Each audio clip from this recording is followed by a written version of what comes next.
Camera, just do what you normally would. Hi everybody, I'm Quin. I'm Clara, and we are here to be healthy bosses, and we're going to lead the meeting today because Mr. Webb and Ms. Cross didn't make it, so we're just going to videotape it, and you guys will see it and give us feedback or email us with any questions. Perfect. So you want to start asking the first question? Yeah, so our first question is why the sophomore assembly is important. So who wants to start? I'll take that. So the sophomore assembly is important because it's both memorable and pertinent to stuff that actually goes on in sophomore lives.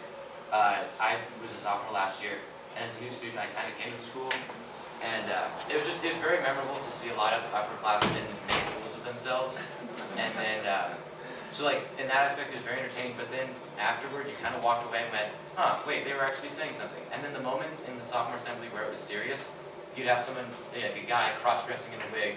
And then he would say something actually serious, and then everyone would take it a lot more serious because everyone was paying attention, because previously it was funny and entertaining.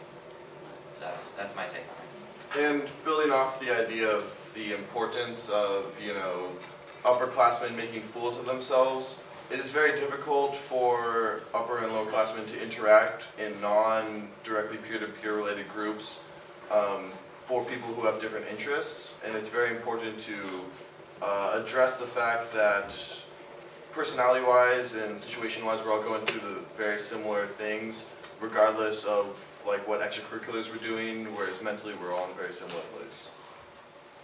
Great. The next question is why the skits from the Be Healthy team are important. I'll take that. So I think they're really important because, as you know, our team cross-dresses, so the girls dress as the guys and do a skit about the male stereotypes, and the guys cross-dress as girls and do a skit about the girls' stereotypes. And I think it's best that way because it allows us to kind of make fun, in a way, of the other gender, but also touch on the seriousness of that things that you say can actually hurt people, and you need to be more aware of that. So I think the skits are important because they bring to light some topics that are kind of generally very boring to talk about, and I think that putting a comedic aspect on it is easier to digest, and it's much more comprehensible, as well as being serious and comedic is a good combination for talking about these certain subjects. So a lot of the issues that we talk about are just fundamentally issues you have with your peers, and the fact that we have a sophomore assembly with your peers on the stage obviously makes this information a lot more accessible. And if you have an adult that's presenting you this information about something they're probably not experiencing now, and they probably have not, because school has changed drastically within the last few decades or so, it almost sounds self-righteous if an adult tells you what to do, whereas with your peer it seems a lot more relatable and a lot more friendly. Thanks. So the next is thoughts on guided conversations. So we really like that it's more flexible, because if we really get on a topic that the freshmen are really comfortable talking about, we can kind of just keep going with it, whereas in the past it was really structured and we kind of had to move on to get to the next subject. Also, the smaller groups, the freshmen feel more comfortable sharing. I guess in the past with Freshman Skills Day, it was just the leaders kind of sharing and the freshmen asking questions anonymously, and now we're actually kind of interacting with them a little more. And also, when more people share, it's easier for them to relate. I know last year, me and my partner were both football players, so all of our stories were kind of similar. But when you have more people sharing, it's easier for the freshmen to relate.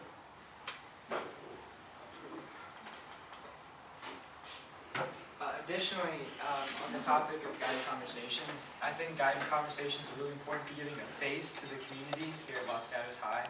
Oftentimes, kids will hear that, upperclassmen are always there for them if they need anything. They won't know who these people are, and guided conversations allows us to meet with these freshmen and establish a relationship and build a community for them, which I remember appreciating with freshman skills as an underclassman. And I think that's pretty important.